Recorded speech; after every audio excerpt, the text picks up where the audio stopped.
The Dallas Cowboys are a marvel of consistency. For 10 of the past 11 years, they've made the playoffs, and 3 times their season ended in the Super Bowl. Each year, a transfusion of new players and new strategies makes their blood boil for yet another championship hunt. And like all hunters, Tom Landry relishes the chase more than the capture. Well, I don't think I would enjoy my profession if I knew I was always a winner. I think it's really the chase that's important. It's the challenge that you're after, much more than the winning. For 2 years, the Cowboys' road to an NFC Eastern title had led them through blind alleys of frustration and dead-ended failure. In 1976, the chase was mounted with a wild and woolly harem-scarum offense that stretched the breadth of the field while it girdled the length to 6 points.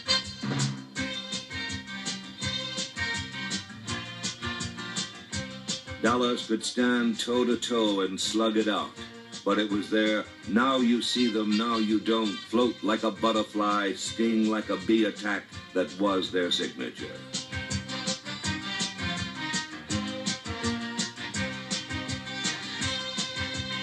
This wonderfully conceived offense spit out 296 points.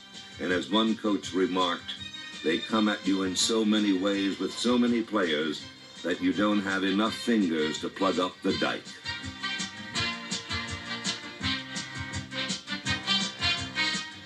If Dallas had as many good players as they have good plays, they would suit up 400 people. And at times they seem to have more players on the field than the rules allow, as their human wave assaults generated a flood tide of easy touchdowns.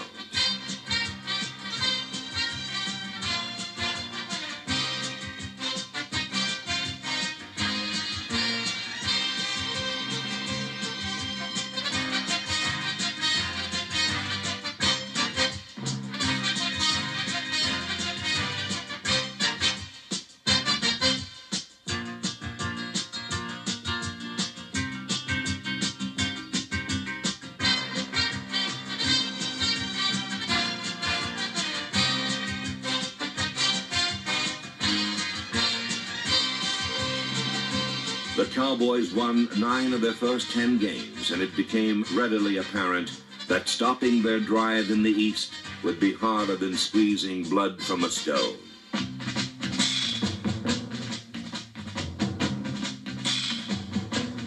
The reality was such that Tom Landry's team of marathon men lapped a field of weary foot soldiers slogging on cement legs. Dallas just had more ways to score 6 points than teams had methods to stop them.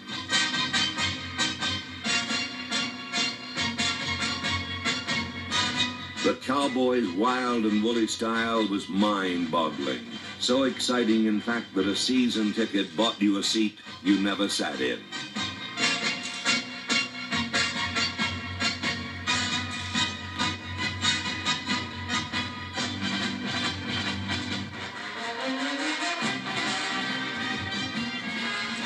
The Cowboys captured the East with an 11-3 record, and the future appeared bright indeed. Their first roadblock to Super Bowl 11 was the Rams, a team Dallas had defeated 3 straight times and outscored by more than 2-1. But on December 19th, the hex ended. Los Angeles held on to victory in the final seconds to defeat Dallas 14-12. After so many victories, one loss made a glorious season seem sad and empty.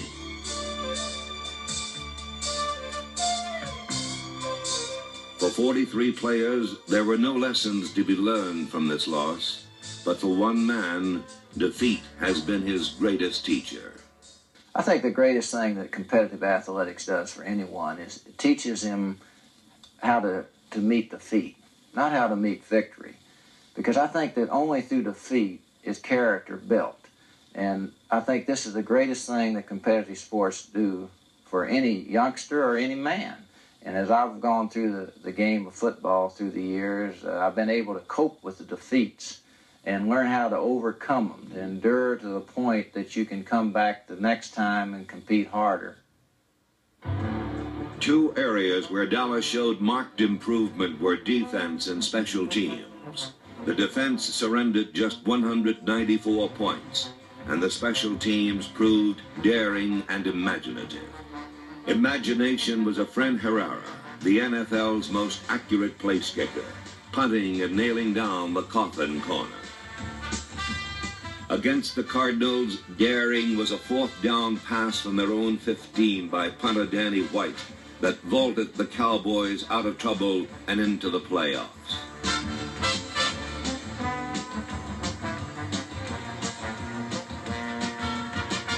Special team members fly by the seat of their pants. It takes daredevils like return specialist Butch Johnson, number 86, and other young stars such as Saldi, Jensen, Hegman, Rafferty, Edson, Hughes, Reese, and Sean.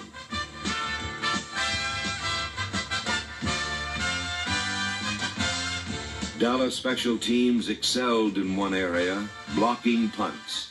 Men like Thomas Henderson, number 56, and number 1 draft choice Aaron Kyle, number 25, helped Dallas block 7 punts, the most in pro football.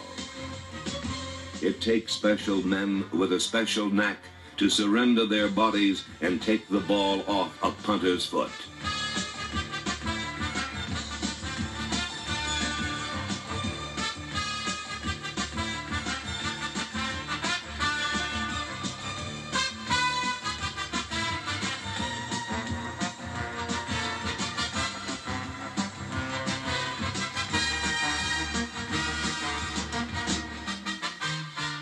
Although 6 points exceeded their grasp, the Cowboys accounted for 3 safeties and a season's worth of thrills and spills.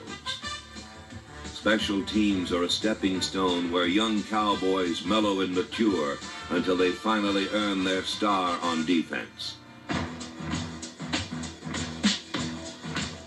The Doomsday defense is strong and veteran at tackle, where 12-year pro Jethro Pugh and seasoned and steady Larry Cole blend with 6-year Cowboy Bill Gregory. The coach on the field was Leroy Jordan. After 13 years as an all-pro and leader of the defense, Jordan announced his retirement. While the number 55 has been synonymous with excellence, Doomsday enjoyed a mix of budding stars and bona fide all-pros.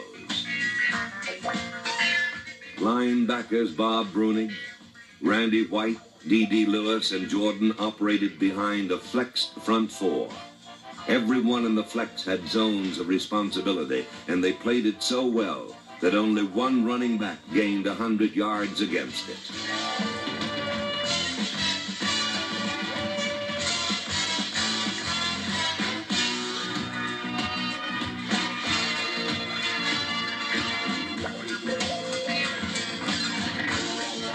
The difference between other defenses and Doomsday is the difference between bubble gum and jawbreakers. They sacked quarterbacks 44 times and led them on a rocky road to national embarrassment.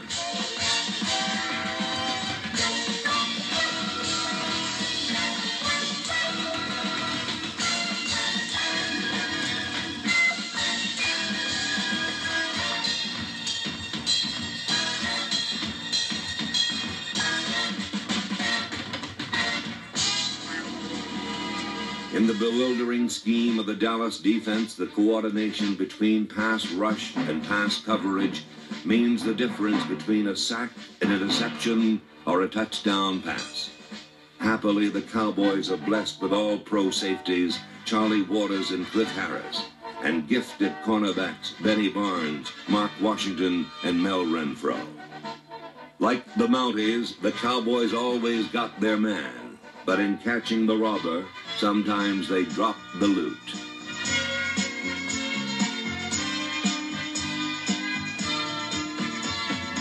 Mistakes were remedied by running through a receiver's numbers or being at the spot when the ball arrives. 2 things Cliff Harris did quite well in 1976.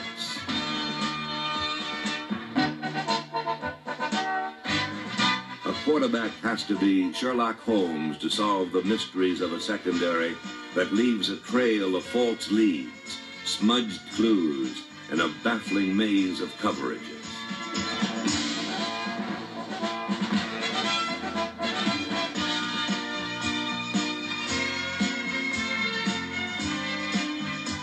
By year's end, the secondary, a supposed weakness, turned into a strength, and the deep defense became trusted allies to the big men up front.